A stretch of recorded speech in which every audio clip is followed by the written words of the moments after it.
Hey Thrivers, today I'm talking about how covert narcissists wind up using guilt to control you, okay, and to manipulate. So if you are in any kind of relationship, whether it's a family member, whether it's a parent, a coworker, a boss, or even a friend, if you are with somebody that causes you to always feel guilty, and if you're wondering if you're stuck in guilt, you can ask yourself these questions. Am I the one always apologizing, right? For everything that happens? Am I the one, and usually the only one, that is always apologizing when things go wrong? Do I feel afraid? Am I always feeling fear of making that person upset?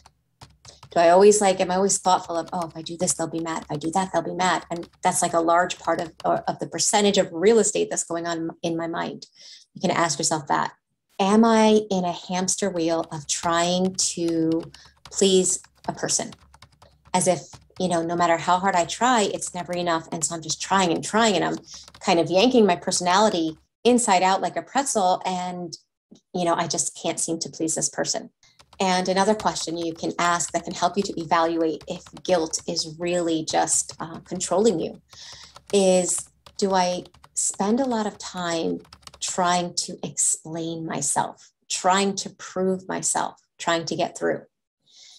If you are engaging a lot in those behaviors in the relationship with the person that you thought of, whoever came to your mind, then they are more likely than not using guilt to control you.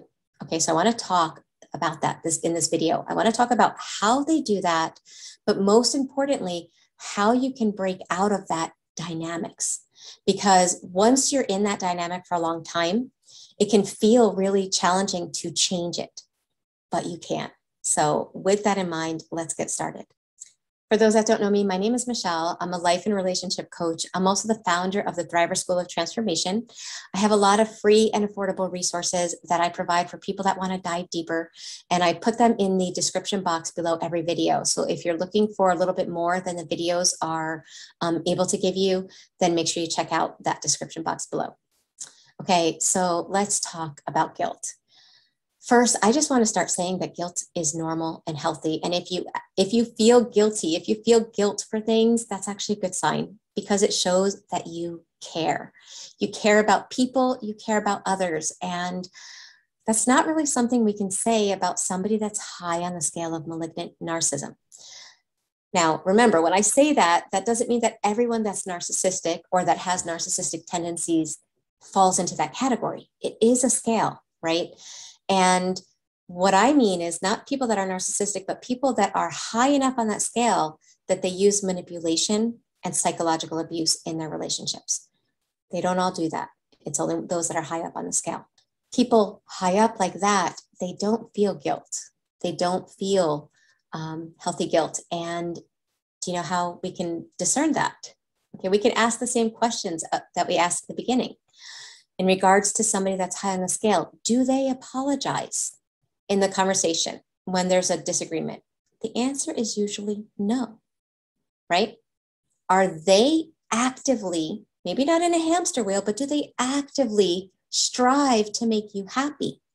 Or do they actively strive to steal your happiness? Now, the only one that we can actually say that they can answer yes to is that they actively over-explain and overly defend themselves. But it's not out of guilt. It's not out of a desire to help you to see that they didn't mean to harm you. It's really out of a desire to prove they're right and you're wrong, right? They just want to win the argument. They don't want to reconcile. So I think it's clear that people that are high on that scale just don't feel that guilt. They don't feel that need to reconcile, which is why every disagreement goes in circles and never ends with reconciliation. Okay, so that's how they feel about guilt. They don't have any. However, they do know how guilt works. They do know that when they can provoke it in you, it will cause you to strive harder. It will cause you to accept blame for everything. It will cause you to focus on yourself and not them. All that is very convenient for them. So they understand how guilt works. And that's why in a disagreement, if you really pay attention to how disagreements go with malignant narcissists, there's a tiny bit of truth mixed in with a whole lot of excuses and blame shifting. So for example, let's say they're being verbally abusive and they're yelling, right? And they're just going off on you. And let's say you call out that bad behavior, right? And you say something like, you know what, that's really unkind and unloving. You know, when you're able to talk with respect, we can continue the conversation. So here you have put down a healthy boundary. You've expressed yourself with peace and calmness. You're in your parasympathetic state at that moment, right? They don't like that. So what they say, they will try to kind of throw the conversation in so many different directions to confuse you so that you focus on you. They will say something like, I'm only yelling because you don't understand. You choose to not care about what I'm saying. Now, not understanding and not caring about what they say, neither one is occurring. Like, you're hearing them. You understand what they're saying. You also care, right? If you're in the relationship with them, you care about what's going on. That's why you're in the relationship with them. But because there is that accusation that touches on something inside of you, because you're a good person, you want them to know that you care. You want them to know that you understand them. And because you've taken the focus off of what the problem is, and now they've helped you or caused you to focus on the piece that you're doing. And basically what they're doing is using your good quality against you, your desire to be someone that reconciles, your desire to do your part. Because they know you have that desire to do your part. And if they accuse you as if you don't have that desire, it causes you to automatically go into trying to over-explain and defend. And the second you do that, you have accepted all of the responsibility onto yourself. Without even realizing it, you start saying things like, no, I care. Of course I care. Look, this is why I care. And you're trying to give them all this evidence. The reality is they don't care if you care. They just want you to get your focus off of their actions and put onto you so that you accept the blame. And you'll find that in conversations like that, they end and you're the one apologizing. Confused, but apologizing, right? And half the time we're like, the end of a conversation like that, we're thinking, what even started this conversation? Like, how did we get here? And how is it that I'm the one that's always apologizing? It's because they twist and turn and use the guilt to activate the pieces in you that want to reconcile, the pieces in you that make you the good person that you are, and they use it against you. So some of you might be watching this video, and at this point you're like, well, Michele, I know that now. Like, I was fooled for a long time, but I know that now. But still, just because I know that, I can't change the dynamic. And I think the reason why people struggle with changing this dynamic is because I think that they think that when they change, that it's going to cause the other party to be better, to respond positively, or for the relationship to be better. This is the hard truth to swallow, okay? In a healthy relationship, when we learn healthier behaviors, it is automatically going to enhance the relationship. It's automatically going to help the relationship be stronger and better and closer. The crazy thing is, the higher up the person is on the scale of malignant and narcissism, the better and healthier you get, the worse the other party gets. It doesn't get better. And I think that's why people start thinking, well, Michele, nothing is changing. I'm doing all these behaviors, but this person is still like this. That's when you have to realize that your healthy behaviors, your learning healthy behaviors, isn't to change the other person. It's not about helping them to be a better person. I mean, it'd be wonderful if they would see your actions and your growth and imitate that, but that has to be a personal decision from them. You can't make somebody do that. So you have to get to a place where you let go of control, right? And I know that's like a sensitive thing to say. It's not that we want to control the other person, but without realizing it, sometimes we are. We're trying to control their mood. We're trying to control them in a positive way. It comes from a good place. Like, I want them to be happy. I don't want them to be angry. But that's not your job or your place. And it's coming at a high expense if you're stuck doing that, right? It's coming at an expense of losing yourself trying to help them to never be angry or to never be upset or to be happy. Okay.